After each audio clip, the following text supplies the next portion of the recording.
like going around, like what could have happened in kind of the conclusion of the show that you would have come away with it being like, okay, this is a much more satiating ending. Yeah, to it. it's all right. So Jon Snow fights Grey Worm for Tyrion, and kills Grey Worm. I don't know how I would have dealt with Dany. Maybe. Oh, I thought that part was actually good. I liked Jon killing Dany. I don't know about. I like that Jon kissed her, right? Because I feel like what happened was, I'm sorry, we were going on Kyle's favorite ending, but Jon's character developed and no one's talking about it, right? He was like unable to kiss her for the longest time because she wasn't living up to his expectations. That's how I interpreted it. And then when she really misses expectations, he kisses her and kills her. It was an act of deception that he would never have done. When he met Cersei and afterwards Tyrion is like, could you learn to lie? Maybe just a little, Yeah. He did. He did. And now he's living his dream life north of the wall. Dany's dead, yada, yada. That stab scene was such a huge movie and film trope. The whole, like, the blade is concealed as it goes in. The way and the cinematography was such a huge cliche. They kiss, the blade goes in, and then you pan out to reveal that the weapon and everything. I mean, I can think of like go back to Sin City, right? The end of where when Josh Hartnett, he kills the woman at the end. He pulls her in close, he kisses her, shoots her with a silencer. We zoom out, we see the weapon. She's dead. Like, that's been repeated. Slow reveal of the blood around dozens the mouth. of times. Dozens of times that's been revealed. Okay. That's been done just like that. Like don't fucking do that to me. What way would you have liked more for him? I don't know how you deal with Dany. I don't have an answer for that. I was thinking maybe for everybody else, sorry. I wanted them to fight. I wanted there to be a trial by combat for Tyrion, where Jon Snow fought Grey Worm, and obviously Jon Snow wins because he's the best of the best. And then now Tyrion is free. So maybe what I'd have liked is if they had just voted Dany out. Honestly, if she'd been like, wait, none of you want to serve with me, and like maybe that group of 11 people or whatever we saw at the end, they're all like, no, we'll die fighting you. That happens, and then she goes back to the house with the red door from her childhood and lives happily ever after. Do that, or she goes with Jon up north and lives like in a fucking cottage in Moldtown or she something. had to die. The I get established it. army following she had that was going to fight for her to the death and all that, until apparently she did die. Or I guess fight to the death means once you're dead, you don't have to fight anymore. So what Blood Riders just fucking left. Yeah, do you know what Blood Riders do? They were all her Blood Riders. They were all supposed to get revenge and then kill themselves. Is that right? Yes. Yeah. They're literally supposed to get revenge. Maybe that's where they all went. They all killed. It made no sense for the Dothraki to just be like, like, and then get back on a boat. I can't even read the signs around here. Let's go home. They just get back on a boat, which is what it's been told to us. They fucking hate getting on those goddamn boats, right? The Unsullied did. Did the Dothraki go with the Unsullied? Because I don't remember them they went getting their own anything. way. Yeah. The Dothraki went their own way. They're just going to rape and pillage around Westeros for the rest of the time. You would think that there are 8,000 Dothraki, which multiplied by by a lot. By a lot. Before we Every go to time we someone see else, them. I want to jump to what Tabe was saying about his hopeful ending. Oh yeah, no, it was just a dumb idea that it would be that Drogon would have chosen Jon instead of Dany and be like, you are the real Targaryen. Targaryen, and you should ride me. And Jon gets up on Drogon maybe. I thought that was going to happen. What if Drogon burned Dany? Right? Yeah. What if Drogon was like, he was like, yeah. And they get to choose. But she still doesn't burn. Come here, Drogon. Come here. It was only John's got bacon the whole time. Yeah, right. You know what I wanted to see is like as the small council was all filtering in at the end, and it's like intentionally awkward and dumb. Which like you want to talk about the winner of Game of Thrones? It's fucking Bronn. He won. Oh yeah. But I wanted to see like at the end, Hot Pie come in and be head chef of the Red Keep. Hot Pie, and then it goes out with him winking, and then it does the Looney Tunes. That's all, folks.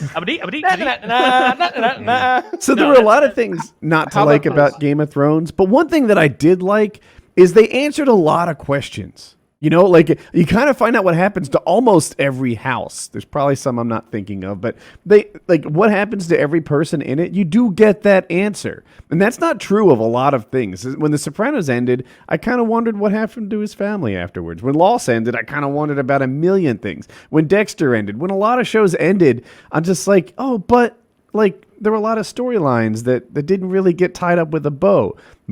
Game of Thrones had so many storylines, except for the prince that was promised, which seemed to mean nothing all along. R plus L equals nothing. Imagine this ending. How about this? We have our trial by combat. Jon Snow defeats Grey Worm, but Dany says no, bullshit, because she's gone crazy. Dracarys, she wants the dragon to burn Jon and Tyrion as they stand down there, because maybe Tyrion just gave a speech like he won, I'm free, we have to go on and do this and that. I see where you're headed with this. Tyrion burns, Jon Snow has fire and vulnerability, and you see a full frontal. No, no. Okay, no, absolutely not. No, the dragon goes. All right, Woody. She says Dracarys, and the dragon's like, no, I'm not gonna burn. Like, he knows that Jon's a Targaryen, right? He won't do it. And she's getting more and more frustrated, and maybe she even picks up a weapon and tries to kill Jon, and the fucking dragon eats her. It tears her apart right there and fucking kills her, and everybody's speechless. Like, let's just talk about the most recent episode and some of the nonsense. Yeah, what was it that... I'm sure you went into it the way I did, where I was like, let's try and be more positive. Absolutely. I want to love it. I was okay with it. I want to like it. It's a good way to say it. The opening scenes were good enough for me. I liked them in Winterfell, rejoicing, celebrating the victory. That was good stuff. And it brought me back to like 2 episodes ago where... Oh, that wasn't the opening scenes, but yeah, I do know what you're talking about. Yeah, it brought me back to like 2 episodes ago when they're like preparing for the battle, and it's kind of the polar opposite, right? Everybody's sitting around talking and drinking, but they're very sober. Like, not literally sober as far as alcohol, but it's a sober mood, a sober tone. It's very dry. And this is like the polar opposite of that. It's like we won and we lived, and this guy's a hero and this person's a hero, and it's great. And you got to see little things like I don't care about the love story between Jaime and Brienne. She just saw that coming all the way, and I guess I kind of did too. I just didn't say anything. Dude, Brienne's been giving him fuck me eyes for 6 years now. Yeah, for sure. And I like the Hound over there, sort of toasting Arya, the hero of Winterfell, and that was all good. But when we got to Daenerys flying her dragon high above the sea and not seeing the fleet of ships that we'd already talked about, and then Euron sniping the dragon out with 3 consecutive... I know he didn't personally fire all 3 shots, I'm aware of that, but Euron and his crew firing 3 consecutive bolts that hit the dragon, kill shots. Like, there wasn't one in the foot or one in the tail or one through the wing. Like, it was like chest, head, or neck or something like that. Neck. And I'm just like, immediately, I'm like, bullshit for so many reasons. And not bullshit based on my reality, not bullshit based on movie realities in general, bullshit based on the reality that you made for us, Game of Thrones. Bullshit based on your own fucking rules about how dragons work, about how those scorpions, which is what the ballistas are called, work, and based on like what we've seen, like the previous like baddest motherfucker in the kingdom do, which is the Night King throwing javelins. He only hit 1 out of 4. Like I think he threw maybe 4 javelins in his whole like thing. He threw like 1 at the Battle of Winterfell, and maybe he threw like 3 total after in the first scene when they're out above the wall. He's like 1 for 3, 1 for 4, something like that. He's a 300 hitter. But Euron's he's the fucking Ted Williams of shooting fucking ballistas into the air. A baseball player with a high fucking batting average from back in the day. Didn't he blow his brains out? I don't fucking know. I'm not a baseball historian. I just know Ted Williams was a good fucking hitter. All I'm saying is I called bullshit big time. And look, I don't care that you killed her dragon. That's cool to kill her dragons and power her down and drive her closer and closer to the edge so she'll do irrational things. Don't do it like that, though. That's fucking stupid. Dragon scales are tough as steel. Those ballistas cannot pierce them. That's bullshit. It's just bullshit. Like when you go back and look, I know the whole thing about how dragon scales get harder the older they are, and these dragons are only 6 or 7 years old. And I know how in the old stories with like Balerion the Dread or whatever the fuck he was called, they had to shoot him right in the eye to kill those old dragons with stuff, and still they keep fighting.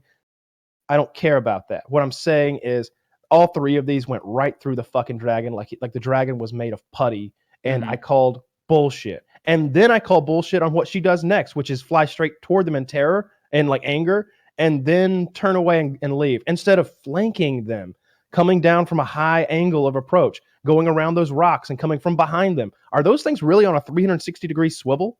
I don't think so. I don't know. But once look, again, people who've played Total War, they know how to use those units. And you don't are those attack from the ballistas? front. And if those ballistas exist in this world, and I'm aware that Qyburn apparently just made those things, but if they exist now, shouldn't they be on every fucking ship in the realm? Since they're literally more powerful than pirate cannons. Like they're like black. They eviscerated those big heavy ships of Daenerys. They just blew holes straight through them. You could never win a naval warfare engagement against those if you don't have those. That's like when like modern navies added like the big guns that can shoot over the horizon, and like one team doesn't have them, and they're like, "Ooh, we are fucked-a-roo." like when that's a technological advance that you don't just skippity dippity over. So then I call bullshit on Missandei being plucked out of the ocean. Oh yeah, we remember that cute chick with the afro, right? Let pluck her out. Who made that decision amongst these barbaric pirate men who are supposed to have their fucking tongues cut out, by the way? Who made that decision to pluck her out of the water? Now, I'm skipping around a lot here. That's a good point. I didn't consider that, though. Like, why would they pick some random ass bitch? They don't know that she's buddy. If they did pluck her out, they'd have literally raped her to death. If you showed me that scene, I'd have felt like it was a bit more like Game of Thrones. You know, I'm glad they didn't have a raping her to death scene. Look, I'm glad they didn't have a raping her to death scene, but in lieu of what we had, I'd have preferred it. And I'm skipping around here because I'm trying to erase this episode from my memory. But then we end up at King's Landing. Bootleg backwaters King's Landing, which I'm pretty sure is filmed somewhere in Tennessee now. All right. What I remember of King's Landing was a gigantic, majestic city with a lush fucking forest outside. Remember when Tyrion was meeting with Oberyn Martell? He was trying to meet with Oberyn, but the Prince of Dorne arrived before dawn, and he is in the city somewhere enjoying the pleasures. He's in a lush fucking forest with these huge hardwood trees that are gargantuan. And I'm in the books, I remember reading about how there's that big forest out there, and how there's a lot of stories about like the bandits in the forest and stuff, and the knights Barris and Selmy having to go out there and fight those knights. And they're supposed to be a big fucking forest. Now it's like scrub brush, and you get to see one wall at a real sharp angle, so you can't even tell how bad the CGI is on this fucking wall. Like where did your budget go, Game of Thrones? Why did you cheap out on this major set piece, which is the wall of the city? They blew their whole budget on the battle that you can't even see. I want to jump in because one more thing. Okay. Pet your goddamn dog, Jon Snow. I'm glad you said that. You're walking into my thing. So it lost an ear. Here's my take on this. People are fussing about the writing a ton. They don't like, the build up, which I'm kind of with them. They don't like a lot of things about the plot armor. And in 2004, Allen Iverson led the U.S. Olympic basketball team to a bronze medal, and people shit all over him for that. They were like, "The fuck is wrong with this guy? We're America. We always win this." And they said Allen Iverson wasn't good enough. Kind of, but I didn't blame Allen Iverson for that bronze medal. I blame Kobe. I blame Shaq. I blame Jordan. I blame the people who didn't fucking show up and play.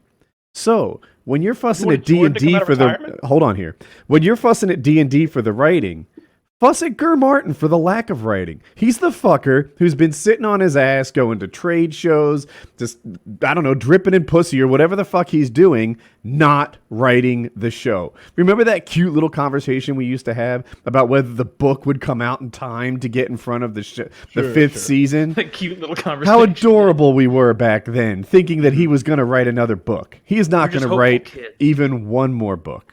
He's done. I think he'll get one more There's out. no way that guy's even drowning in pussy. Can you imagine his skin tag Here's situation? what's I have happen. more. It has become fashionable to hate on this show. I've watched hours worth of YouTube hating the show. Petting the dog is one of my prime examples of irrational hate on the show. Really? You're fussing Yes. because the dog wasn't pet. We all know why he Yes. didn't pet the dog, because the CGI is expensive, right? It's just so much more expensive. How many subscriptions do I have to steal before you can afford to pet the dog? Oh my God, No, Angry Joe went ballistic on Pet the Dog. It's become a running theme in all these YouTube videos I watch complaining about the pet the dog, pet the dog, pet the dog. You know what? This isn't the dog petting channel. It's okay if he just salutes the dog and they save $250,000 on CGI. Not for me. Okay. The dragons, right? People are complaining that the dragon died. The dragon died too easily. You did that. People would also complain if the dragon didn't die. If the ballista had been shot and it bounced off his scale, then they would have said this plot armor is too much of a problem. What are we going to do about these dragons? No, and by because the way, Qyburn beefed up the ballistas between seasons, according to the YouTuber I watched. That I didn't stand them side by side, but the ballista wasn't that effective when they attacked Jamie, I think. It bounced off or something. So they beefed up the ballistas and now they work. I will admit, these things are better than trebuchets. Reddit needs to get their shit together at this point. You know, like they're taking out dragons and ships, and they're not just putting holes in ships. They're blasting their sides like U.S. artillery. It took them like 3 minutes to destroy that entire fleet. Like it was like absurd. 3 minutes and 9 of those darts. I and get they're it. done. They're OP.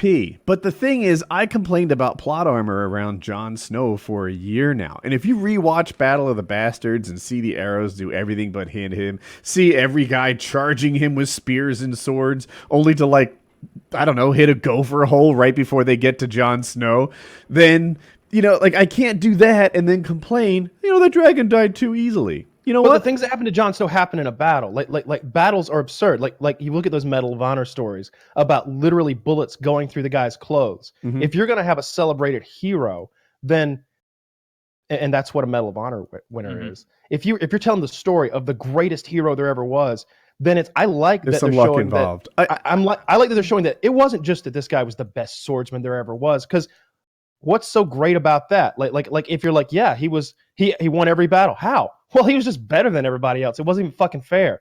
Oh no, he won every battle. How? Well, the gods must have touched him because I saw 15 arrows land around the man. I saw a man coming to cut his head off. Watch Battle of the Bastards again, dear viewer.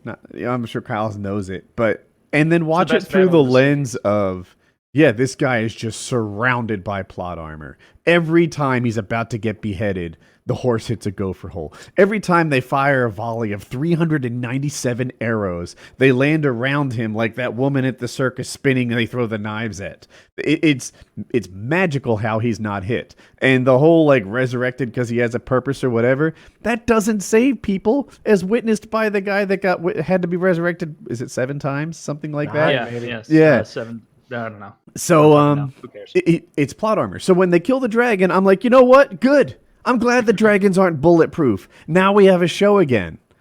No, I actually came down. I came down. I'm fine with them dragon killing thing. the dragon. Well, It's I guess I'm how not you talking kill about the Game of dragon within the rules that you've already established. A lot of Like people I said- are upset that the ships ambushed the dragon. Yeah, dude, the you writing's fly. not good. You fly. You know you'd have seen those boats. I would have No, seen you'd both. have been like, Did you holy see shit, the guys. clip? Yeah, Did hey, you see the you clip know what? with the director? There's of an the show? armada here this time. I did. Where he said that. Where he said he's like she and forgot Daenerys, about it. She forgot about the Euron's fleet. And it was like, no, that was a previous episode where like Varys or Previous Tyrion or scene. whatever is like, yeah, the previous scene where they're like, and we can't forget about these ships over here. But yeah, I don't even like thinking about Game of Thrones anymore. I've totally memory hold that shit. Yeah, I don't like thinking about it. Like it was. Fuck.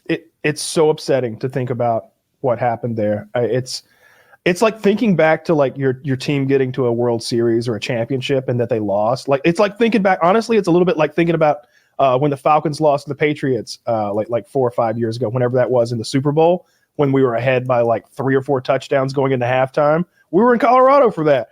I remember Taylor was like, "Well, Kyle, congratulations, you guys have done it," going into halftime, and I was just like, 28-3.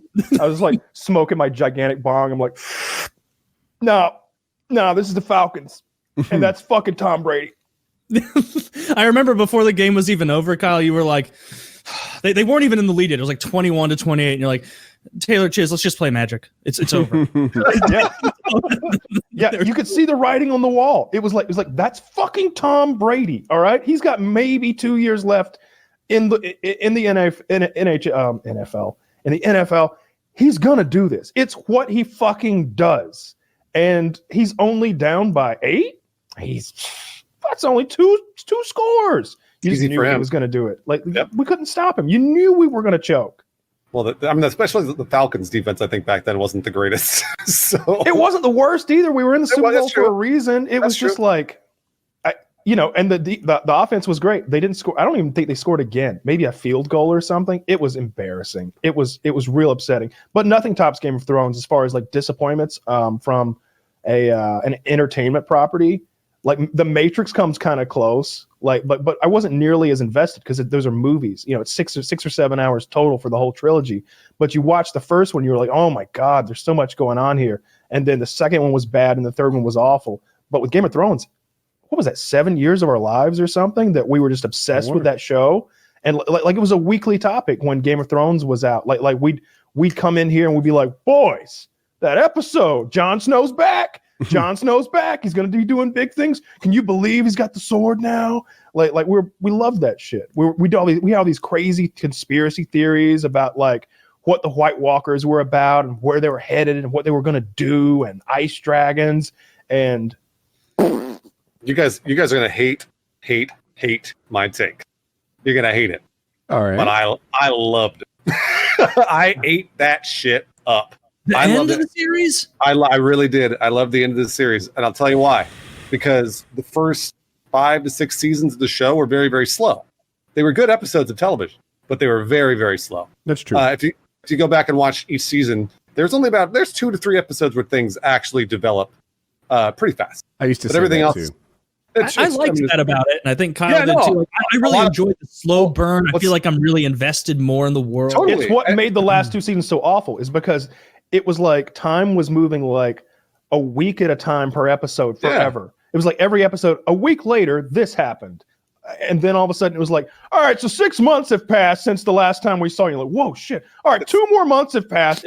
Everything was like fast forward. They were just trying to get out of that contract as fast as they fucking could so they could go make Star Wars. That's not true, by the way. They backed out of Star Wars. But no, they got fired from Star Wars. No, they backed out. I mean, I just backs out of Star Wars. I'm telling you, they did. And I've actually a number of people have been backing out of Star Wars because Star Wars is a fucking train wreck. They backed out of Star Wars before or after Game of Thrones? Because I thought it was after.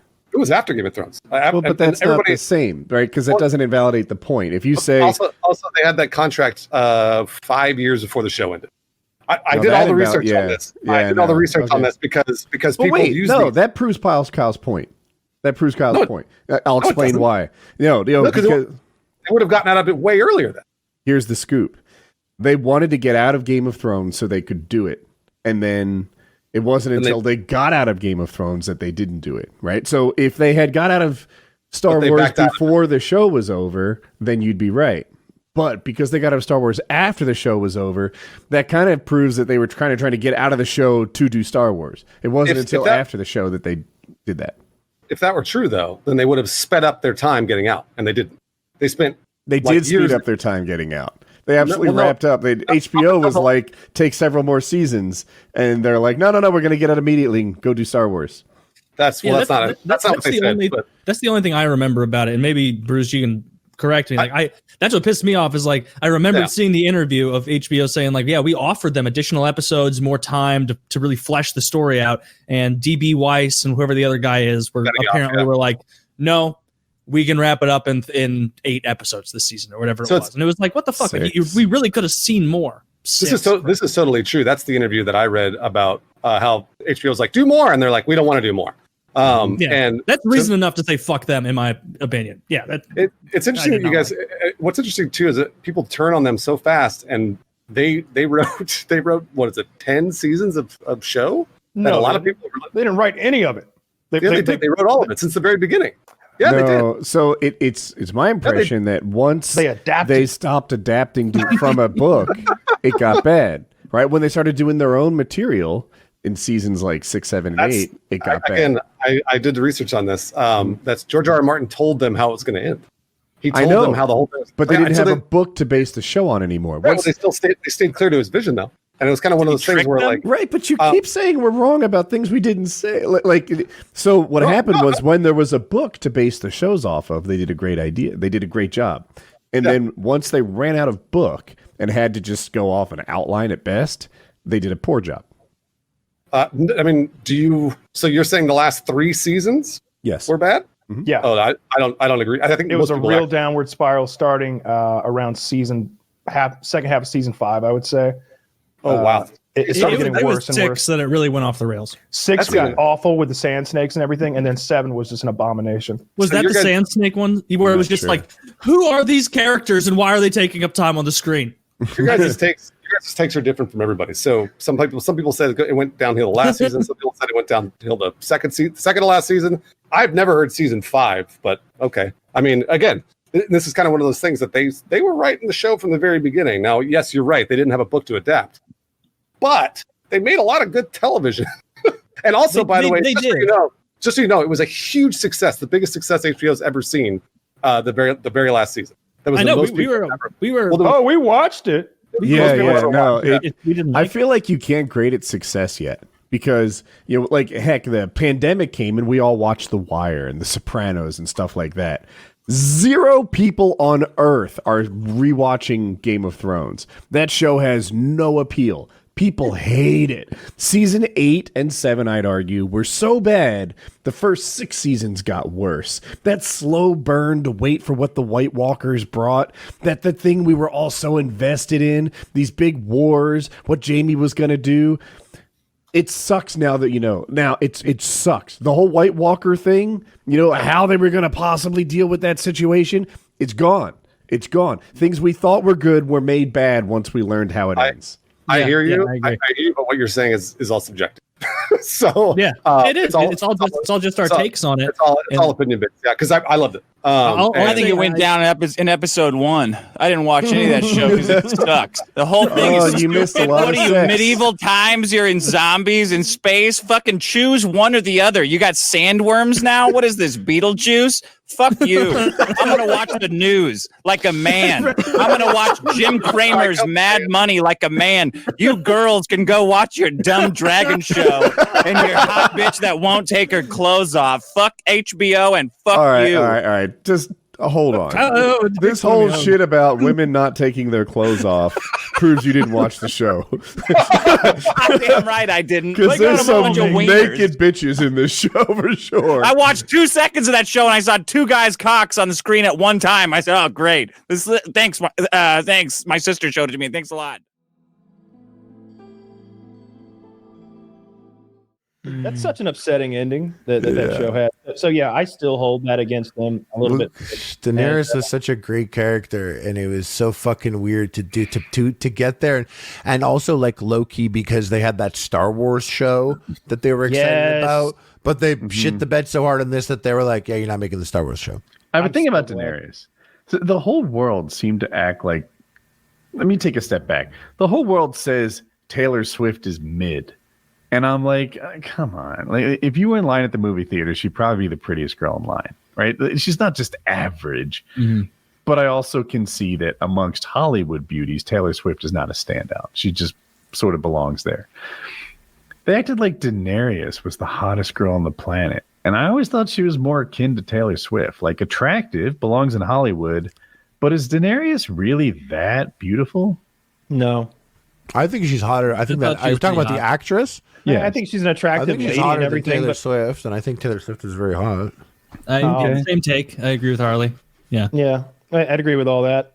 I don't know who Daenerys' actor's name is. I will know I it used after to. you say it. Yeah. Emily.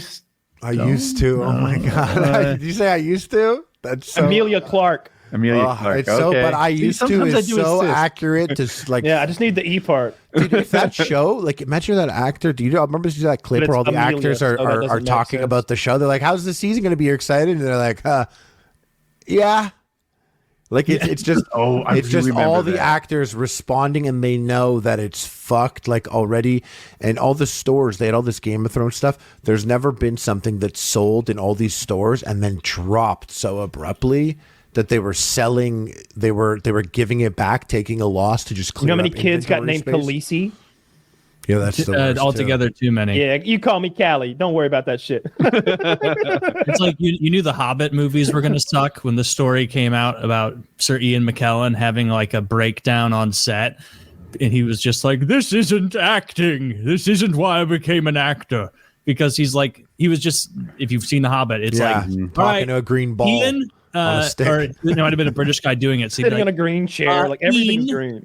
Ian, can you pretend all these dwarves are about you, and also pretend you're in a wonderful city, and pretend a dragon approaches. Also pretend you're wearing robes and dressed as a wizard. That was just like, what the fuck? Like, what am I even Really? doing? I'm driving there. Do we have to do this now? I think actually that's a thing that we're asking from today's actors, to be able to do green screen stuff. I remember when it first got invented, right? A lot of them were like, man, this is kind of tough because I don't have the cues. I don't get to play off of the things I'm seeing. And now every actor is expected to be able to do that. If you're going to do a Marvel movie, yeah. Or if you're going to do an action, like blow them up crazy movie, but you know, you're paid million. You're paid million. You fucking do your acting and act to the green ball on the stick that guy. Any movie that involves a boat, you're probably dealing with a green screen. We're putting these balls all over your face. You're gonna. Shogun's even got real boats. He like definitely. I think that's an exception. Like had to do some green screen stuff in other movies. Titanic, that was a real boat. I think it was just the amount of it in The Hobbit. Titanic was not a real boat. I remember I was very excited about it because they used the same computers to render it that I had in my basement. It was a DEC Alpha running Linux, and that's how they made all that water, all that boat, and the boat was in a studio. That water, like when they were like the ending for example, that was a real boat, Woody. They rebuilt the Titanic just for that movie. I don't know why I didn't know you were trolling me until just now. Taylor. Yeah. It was an environmental disaster. They killed another 800 people too. That was the worst part. Ruined another. That was fun. All right. Well, I never asked you this. Yeah. But what did you feel about Gimli in the movies? In Lord of the Rings? Yeah, because I know a lot of people always thought that Gimli was different, and Dune kind of did this with the character Stilgar. The character ended up bringing a whole bunch of laughs when in the book he's not that guy. Yeah, I like Gimli in the movies. I like the little We're not bit friends anymore. of They tossed him, Taylor. They did toss him.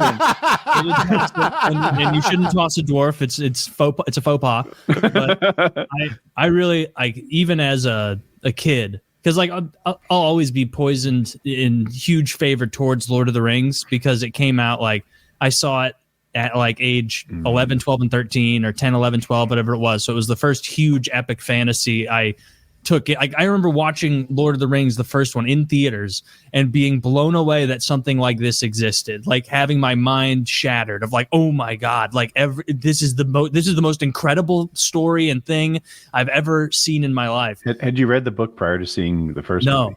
Oh, no, but inspired you to read the book. Yeah, I was like 11 or something, and I hadn't read it yet. And I read it soon afterward. But yeah, Gimli I always liked because at least when I watched the movie, it kind of imprinted on me that like he's a dwarf. And like I didn't know the lore yet of like dwarves are uber powerful and like really strong. Like if you need something engineered, if you need something built, if you need a structure built in the best possible way, you don't go to an elf or a human, you go to a dwarf.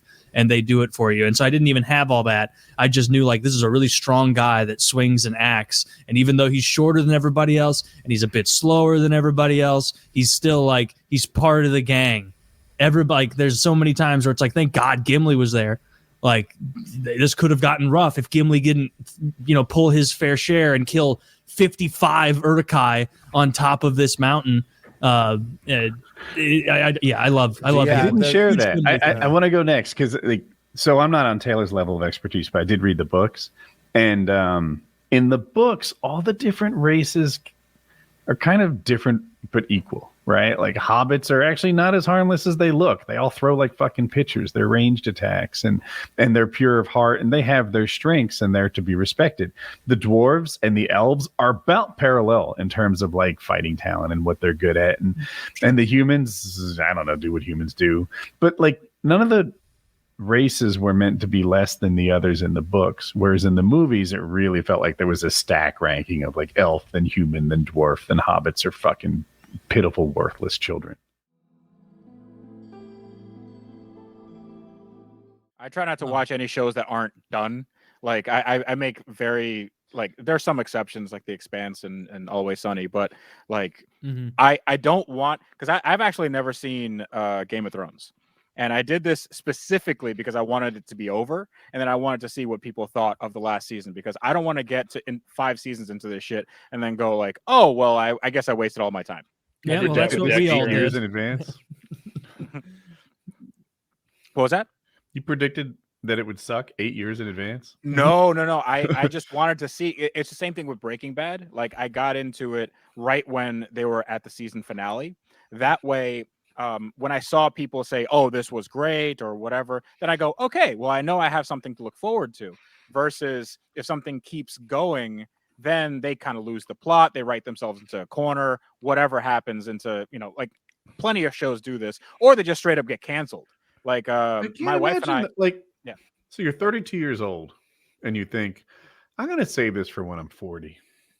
It's not 8 years. I mean, it doesn't have to be 8 years. Like The Sopranos, stuff like that. Like there's a year and a half between seasons, and people love that. Hey, So I get it. And you know Yeah. what? You know what did it for me was 24. Again, like I moved to Los Angeles, and this was before kind of DVRs, a little dating myself, I guess. But 24 season 1, just my entire life, Mondays, 8 p.m. revolved around that. Because if you missed it, you were fucked. Like you wouldn't get to see like a repeat throughout the week or be able to see it on YouTube or anything like. I think it came out in like 2002 or something like that. Or I don't know what it was, but anyways, I was like, screw this, never again. Like I'm gonna wait until the season's over, and I'm gonna get all the DVDs from Netflix when Netflix was mailing out DVDs, and get the whole season and just binge it. Same thing with Sopranos and stuff like that. But I felt the same way, with Dexter and Lost. People's reactions were so visceral about like having invested so much of their life into that series, and they were angry. And I was like, yeah, screw that. That ain't me. Yeah, I haven't seen Lost either, and I haven't seen Dexter, and I will not watch a show that is not over yet. And you can tell that there are some shows, like even if they are over, they went 2 seasons more than they should have. Yeah. We watched. God, my wife and I, we watched The Mentalist. And it's like a crime drama thing where the guy is everybody thinks he's a psychic, but he's not actually a psychic. He's just a mentalist, and he does all this sleight of hand stuff. And it was a really interesting way of approaching things. So it's not like from the supernatural. He was actually debunking a lot of the things that people thought were supernatural. And it was very analytical, and it's like he's kind of like a house character, like a Sherlock Holmes character. But at the end, like him and his detective partner, like she is kind of straight man to funny man type thing, but he ends up marrying her, and then that dynamic just like shifted, and it was so weird, and it broke the show. And I was like, they needed to end this last season. This makes no sense. But did you watch Game of Thrones? No, so I've only seen like 1 episode, and I'm like, there's too much in this for me. Like that. Oh no, it's definitely worth watching, I think. Nah, I'm not. That's a huge time investment. Like maybe at some point, but I'm not ready for that plunge. Yeah, well, whatever. I mean, fantasy is one of those weird things for some people, but like I don't know. Like I feel like Westworld, like things like that, where it's kind of a intellectual, like kind of, I don't know, thought exercise in a lot of ways, where like kind of The Matrix was that for me the first time I saw that, where it's like your brain just goes on all these different if this and that, or like what ifs, and like Westworld season 1 specifically was definitely like that. Right. I feel like you do yourself a disservice not to kind of go down that creative avenue. Maybe, if but you have time to consume content, Mm-hmm. I feel like you do yourself a disservice by most shows don't end strong. Like you can stop. Yeah, Breaking Bad is one of the few exceptions that really did end strong. But like Dexter, I enjoyed all of that. And even though the very last episode of the entire thing maybe had room for improvement. I mean, I didn't hate it as much as other people, but I didn't love it. It was still a good series. Still liked it. I liked it more than Kyle. Okay. It was bad. The whole last season was insane. The season before that was pretty bad too. They should have probably ended. They should have ended right after the whole thing with John Lithgow's character, and after Rita passed away and everything. That should have probably been the end. Imagine a show's goodness, big vocabulary here, it is measured under the bell curve, right? Just because, like it starts okay, like The Office does, and then it peaks and it's amazing, and then you get down into the other bosses and stuff, and it that trails off on the other end of the bell curve. That doesn't mean it wasn't a good journey. Just because I think it in some ways it does. I'd disagree a little bit there because with a good story, like a very, very basic element of storytelling is like you want to have, it's tension and release. You set up a problem and then you solve that problem at the end. If that problem's not solved at the end, all you got's a fucking problem. So like people feel like, all right, well, I still have all these questions and they haven't been satisfied. So what am I doing with my time? That's a simplistic way of looking at it, in my opinion. Oh no, it's definitely simplistic for sure. Because what's life? Life is all these things that never get tied but up we're talking about a TV show. We're not talking about The Office. The Office is one of the greatest fucking comedy series of all times. Even if you checked out at season 4, you're like, it was worth the ride. Sure. You could stop at season 3 and it's a great fucking thing. Like Jim and Pam get together and it's all over. you could stop on that episode where Jim comes back from New York, pops in the door and asks if she's free for a date. Like you could stop right there. Pre-screen with somebody and say, "Hey man, where should I stop?" I disagree. I think there's a lot of good content. Oh, there's seasons of good content, but you could have stopped right there and it would have been perfect. And I don't think if you stop a TV show's arc in the middle of its bell curve, I'll do How You Met Your Mother, which maybe follows the same thing, right? It's fabulous in the middle, and then look, after the peak is just as good as it was before the peak. You just expected it to go on a continuous upward journey, but it's still good to me. I think that you can enjoy both halves of the bell curve, even if the last episode didn't end like you wanted it to. Yeah, I mean, Sopranos, I don't like how it ended. I would have chosen a different end for Tony, but I get that too. Yeah, I wasn't thrilled with the ending, but like a lot of people were like really mad about how that ended because it gave them. It's like somebody was telling you a story and then they walked out of the room. Because what happened? But those people didn't pay attention. Right. They didn't. But they didn't hear Tony's conversation with Bobby in the boat an episode or two before. They haven't been paying attention for years. Everything just goes black, don't you think? Yeah, probably so if you're lucky. And that's what happened. Tony got shot because he was fucking with New York and everybody else. Somebody walked into that diner and shot him. There's so much. I've seen all those theory videos. There was back when Christopher had his dream and the guy told him 3:00, right? 3:00. Now Paulie's up all night. 3 a.m. He's scared in bed. He wants to know what 3:00 is about. And they're like, the shooter was at Tony's 3:00 position. I'm like, all right, I don't know about all this nonsense. Yeah. Something about the 3 to 4 o'clock hour, man. That's when they get you. That's the witching hour. The aliens get you at 3:30. Yeah. And people don't like watching Meadow Park. I think that's the best part. Like watching her park and like more and more tension is building as she like fails to fucking park and like you keep cutting back to Tony eating fucking French fries or whatever and like everything the camera focuses on, you're like, it's like clearing a building. You're like, more than one person enters through the door with that bell on it. And every person, if I recall correctly, every person that comes in, I'm like, is this a guy? Yeah. No, okay. He seems like a non-player. Yeah. Such a good series. On Game of Thrones, did any of you notice that the ghost petting scene was a reused scene from season 4? What? No. What? Yeah, really? It was a reused clip of John petting. Do you think Ghost. they squeezed it in as a reply to some of the total reaction? Fan service. Yeah. Yeah. They were like, we genuinely can't afford in this, and then the HBO people were like, no, we'll give you the money to do it. And they're like, no, what you see, we already sent that department home because fuck this shit. But the ear was gone on the dog. Oh well, that's an easy little fix. Like that. I'm talking about the actual sideways scene of him petting Ghost. I didn't That's catch that. funny. So they Have you read that, or is that just coming from you? I saw like a screenshot like grab where it showed like season 4, episode 3. Season 8, episode 6. So they just him, shoehorned doing a quick pet. Fuck you, HBO. It's even the same lucky guy to in the make the same best armor on content the on horse television. behind it. But If I want to know. HBO I want to know, like Tabe, who were like, there are a lot of characters that everybody pulled for throughout the whole thing. Who were kind of your main horses that you were interested in and pulling for throughout the series? I mean, it obviously was John. I always felt it. I feel like it was kind of generic to really like his storyline, but I was always into that. I also really like Arya, and especially when she kind of.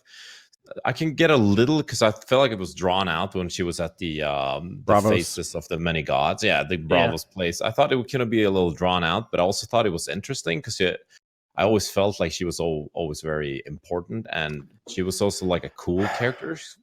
From like she was young, she was cool, she was like badass. So those two, and obviously Tyrion too. So were there any like really unpopular characters that for some reason you're like, hell yeah, this is my dude? Because I was like that with Ramsay. I thought Ramsay was interesting as shit. He was one of my favorites. Ramsay, and also just from the acting of that guy, I feel like I hated Ramsay, but I loved whenever he was on screen. I was just like I was enjoying it because he was just captivating in a way. Yeah. Oh yeah. But I mean, I'm not a super fan of Sansa though. Whenever like Sansa somehow when she's on screen, I just go like. Oh, I wish she died I just so don't long care. ago. They should have killed her off so long ago. You know what my problem with the Arya stuff when she was in Bravos was? I love a good montage of training. I love the Rocky movies for that. When I see Rocky being like, all right, Mick, let's go back to the basics. We got to beat Clubber Lang, or it wouldn't be Clubber I want Lang. to see Arya chase a chicken just for Kyle fan service. Stuff like that. I love to see fucking Rocky cranking out those like elevated like punching sit-ups some hanging buffalo, beating up the fucking meat, all that shit. I felt like we didn't get to see much very good training from Arya. We got some, of course. We got to see like the stick fighting. We got to see the lie telling, whatever you want to call that. But we never really got to see any like kung fu mastery or like sneaking skills or like weapons training or like remember recently when she's throwing those fucking knives like she's a world championship like dart thrower. Where was the scene where she learned to throw knives? You don't just learn to throw knives. I've practiced throwing knives. It's hard as fuck. Show her training. Show her throwing them and then clanging off the board. If I was to throw a knife at my enemy, I might just save us time and hand it to him. Yes. Yes. Like just gonna like slap sideways off their chest and fall into an easily grabbable range. He's like, now I have your knife. This is... well, would you mind? Now you try throwing it at me. No, it's really easy. I just fucked it up. I would love to have seen because to me, Arya's the best stuff with Arya is when she's with the Hound and they're riding on horseback. Oh yeah, I agree. To first to the Eyrie and then trying to get to Winterfell. And maybe it's because the Hound is there, and I'm thinking those are the Hound's. They have best such a times, good too. dynamic together. Yeah, great dynamic. Those two should have had their own show. Like if I could rewrite the show, I'd probably have the Hound live. All right, but they should be a sitcom, and they should be like a buddy movie where they just go together, tell jokes, and kill people for chicken. Movie, basically. Yeah. Like of all the potential spin-offs and prequels, tell me you're not would be more excited if you heard that the Hound and Arya are going to explore whatever's west of Westeros together. Yeah, I see the opening. They're on a horse. The Friends theme song is going. Dun, dun, dun, I'll dun, be dun, there dun, for dun. you. And it's lots of screenshots of like the Hound getting caught, like eating a whole chicken, and be like, "You caught me!" Like lots of that shit. Like the Hound's best scene in the whole thing to me is, man, when the Hound and Arya are in that fucking bar, and those Lannister soldiers are there, and he's talking about the chickens, and he's like, "You really want to die over some chickens?" Like someone is. You know, he's so hardcore there. He's so hardcore. And Arya is equally hardcore. No matter how hardcore the Hound takes it, Arya's right there like, yeah, let's kill some motherfuckers. Yeah, I don't remember lines like you do, but there's a point where they're like, you give us a chicken. He's like, I'll eat every fucking chicken in this place if I have to. And it's just like, yeah, you talk a lot. when the more they talk, the hungrier I get. He says something like, if you keep talking, I'm gonna have to eat every fucking chicken in this place. Yeah. And then when she kills him, it happens differently in the book. In the book, if I remember right, she kind of violently stabs him and loses her head. In the TV show, they do a better job, oddly, where she just slowly puts needle, maybe up through his chin and brain, and through his neck, and she repeats the lines that he said as he killed her friend. Are you hurt, boy? Can you walk? You'll have to carry me. Carry you. Yeah. And fucking puts that right through his trachea slowly. Yeah. Fuck that guy. Fuck that guy. I like that. That one of the things I like about Game of Thrones is there are a few instances like that where there's someone who wrongs our characters, and years later we come back and get them. And like it was my complaint forever that we had not dealt with those Freys yet.